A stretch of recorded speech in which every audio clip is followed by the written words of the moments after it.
Makanya dia tidak kedinginan. Iya. Berbeda dengan manusia tadi, Iya. karena lemaknya lemak kuning. Lemak kuning, ya. Dia ini partai. Iya. Dia lemak kuning. Selamat datang di Biota Biology Talk. It's biology, Just biology, but more than biology.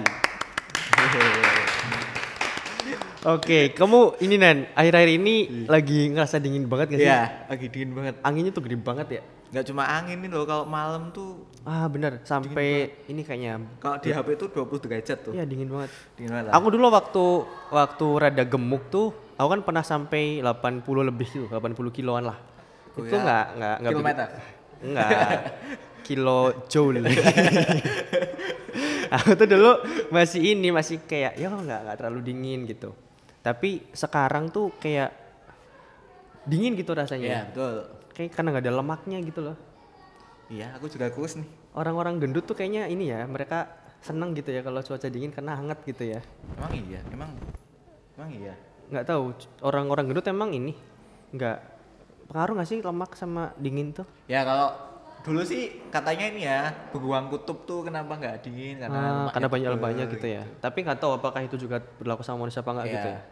Mungkin biar kita lebih jelas kita konfirmasi aja kali ya. Boleh. Sama salah satu narasumber hari ini. Betul. Monggo Pak langsung mengenalkan diri Pak. Ya, nama saya Triharjana dari bagian Anatomi Histologi Departemen Pendidikan Biologi FMIPA UNY. Oke, jadi Pak Tri hari ini memang fokusnya di anatomi histologi ya Iya. Pak ya.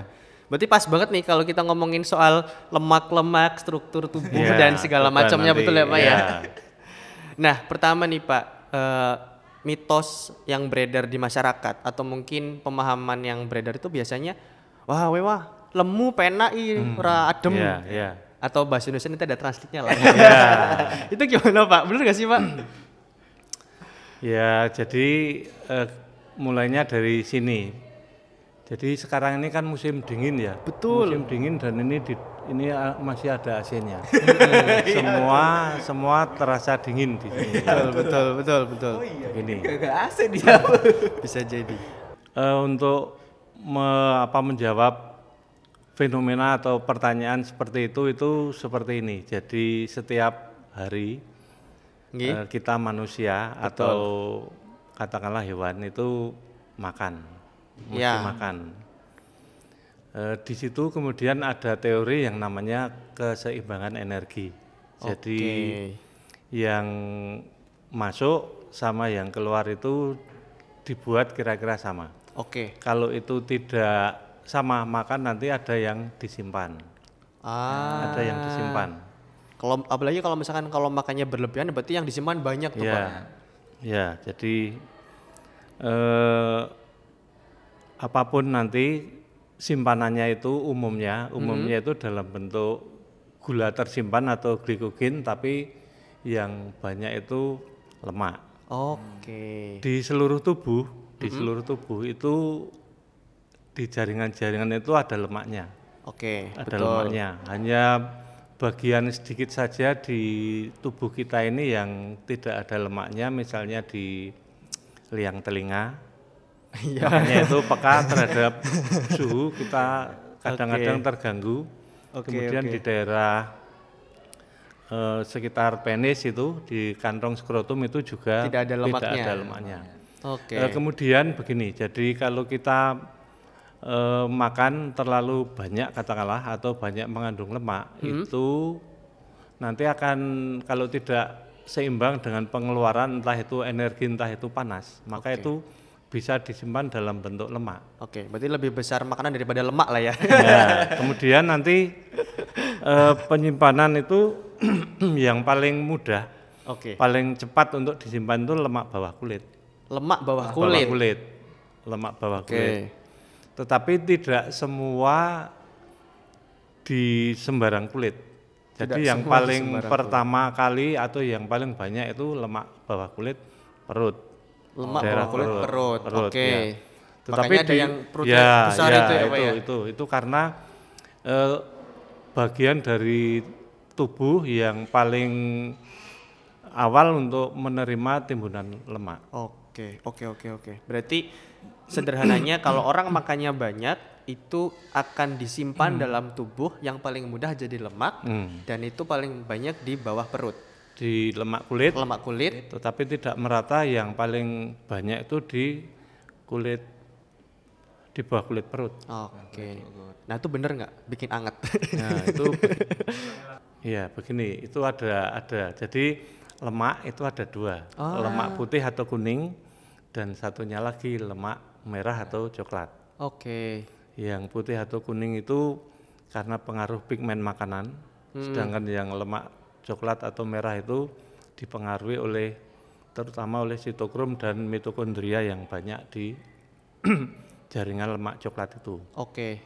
Manusia itu yang mana nih Pak? Nah, untuk manusia itu pernah mempunyai lemak coklat ketika kehidupan awal.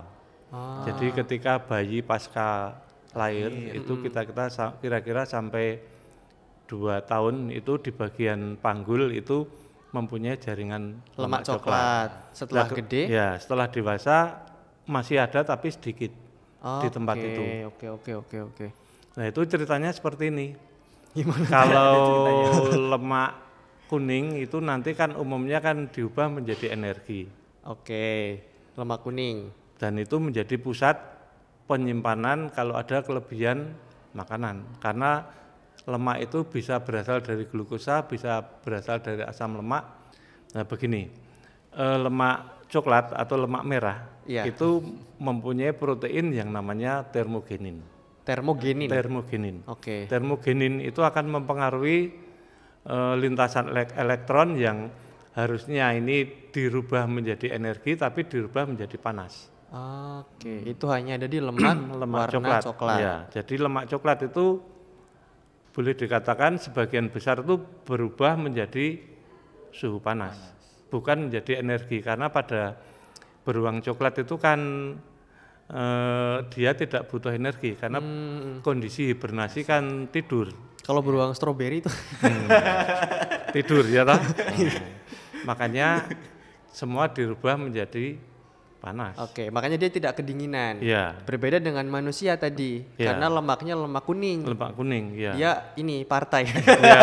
Dia lemak kuning itu dia diubah menjadi simpanan. Ya. Simpanan apa namanya?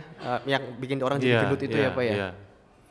Terus kenapa bayi yang baru lahir itu tidak mudah kedinginan ya karena masih punya lemak coklat itu yang termogeninnya bisa mengarahkan perubahan lemak menuju ke panas. Oke. Nah sekarang ini sedang mungkin entah sampai kemana ini perkembangannya itu lemak coklat yang tidak banyak di orang dewasa itu sedang dimaksimalkan untuk merubah lemak kuning itu menjadi panas sehingga mengurangi obesitas.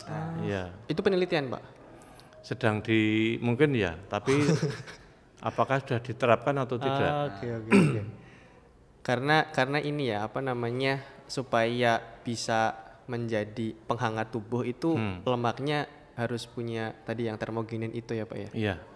Kalau orang gendut, begini, jadi fenomena panas itu kan di tubuh kita itu ada dua. Ada dua. Yang pertama panas karena di lingkungannya panas. Jadi kita berada di tempat yang panas. Suhu panas lah ya Pak. Suhu lingkungannya panas. Ya. Kemudian yang kedua itu panas karena tubuh memproduksi panas. Oke. Tubuh yang memproduksi panas itu contohnya ya orang berolahraga.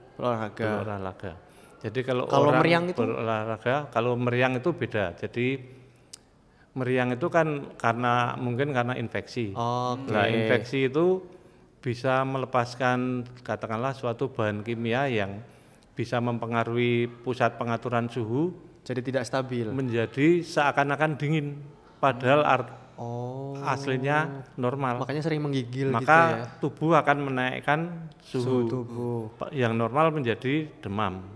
Padahal aslinya tadi normal. Oke. Jadi, kalau itu kan sesuatu yang karena gangguan. Iya, betul. Iya, infeksi atau apa. Olahraga tadi. Nah, kalau olahraga seperti ini.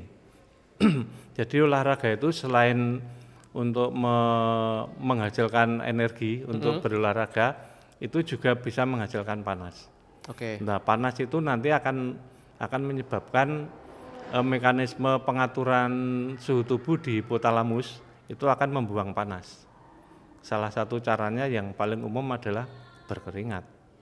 Berkeringat. Jadi berkeringat adalah cara yang dipakai oleh tubuh untuk mendinginkan apabila suhunya panas. Oke.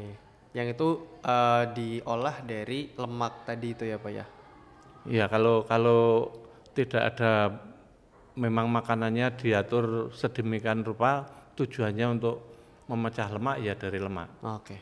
Nah, gini, keringatnya itu harus menguap, harus menguap. Menguap itu artinya ya evaporasi. Ya. Nah, untuk menguap tidak boleh di luar itu lebih panas. Oh, Karena kalau luar panas, keringatnya tidak menguap, hanya mengalir. Oke. Ya. Nah, kalau yang dari luar, ya seperti kita berpanas-panas di luar kan suhunya panas. Kita akan menjadi panas kulit kita. Nah, kalau panas, maka tubuh akan berusaha lagi untuk mendinginkan ya dengan berkeringat itu. Oh, oke. Berarti sebenarnya mitos soal orang gendut tahan dingin tuh ya tidak sepenuhnya salah dan tidak sepenuhnya benar ya Pak Jadi ya. pusat-pusat pengaturan suhu itu kan ujung-ujungnya di saraf. Saraf itu sekarang belajar tentang anatomi kulit. Oke, boleh. Anatomi kulit. Jadi Gimana kulit paling luar itu kan namanya kan epidermis. Ini yang ini nih ya. Ya, kulit paling epidermis itu ada kumpulan epitel. Itu ada 5 stratum di sana atau 5 lapisan. Kemudian di bawah epidermis ada dermis. Dermis. Dermis itu lebih banyak jaringan ikat. Oke. Di bawahnya baru subkutan. Nah, lemak itu letaknya di subkutan. Subkutan. Saraf itu bisa menembus sampai epidermis. Sehingga posisi lemak itu di bawah saraf karena sarafnya bisa sampai permukaan. Oke. Nah, karena sampai permukaan maka dia peka terhadap rangsangan dari luar, entah itu panas, dingin, tekan, nyeri dan seterusnya. Berarti mau seberapa pun lemaknya ya tetap bisa kedinginan karena Ya, sarafnya. karena sarafnya itu. Oke. Kalau di beruang? Nah, beruang itu tadi, beruang kan mempunyai lemak coklat. Oke. Nah, lemak coklat itu nanti akan termogeninnya itu akan mempengaruhi lintasan elektron, harusnya menjadi tenaga tapi menjadi panas. Tapi susunan anatominya tetap sama, tetap sarafnya tetap ada di Ya, atas sama. Itu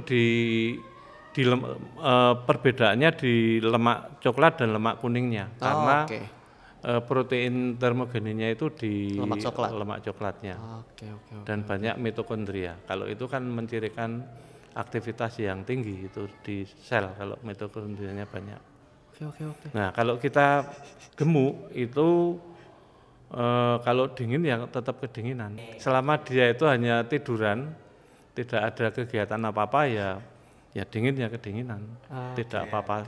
Sebaliknya orang yang tidak gendut, tidak gemuk, kalau dia itu banyak aktivitas ya bisa nggak kedinginan. Memproduksi banyak panas itu tidak terlalu kedinginan. Oke. Berarti bukan perkara gendut nggak gendutnya ya Pak ya. Tapi kamu beraktivitas apa enggak gitu ya. Iya, beraktivitas. Karena salah satu cara meningkatkan panas tubuh adalah dengan beraktivitas. Oke. Karena kita bukan beruang. Iya. Betul. Karena kita tidak punya uang. Karena kita tidak punya uang. Kalau beruang itu kenapa dia tidur? Karena ngantuk.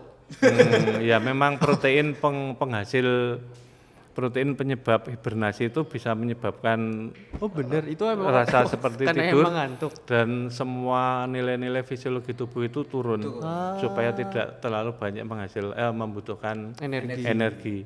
Kalau toh dia keluar kan sumber makanannya tidak ada. Betul. Karena makanan buruannya akan pergi. Iya. Terus ikan-ikan juga ini ya. Dia berada di bawah, Di bawah.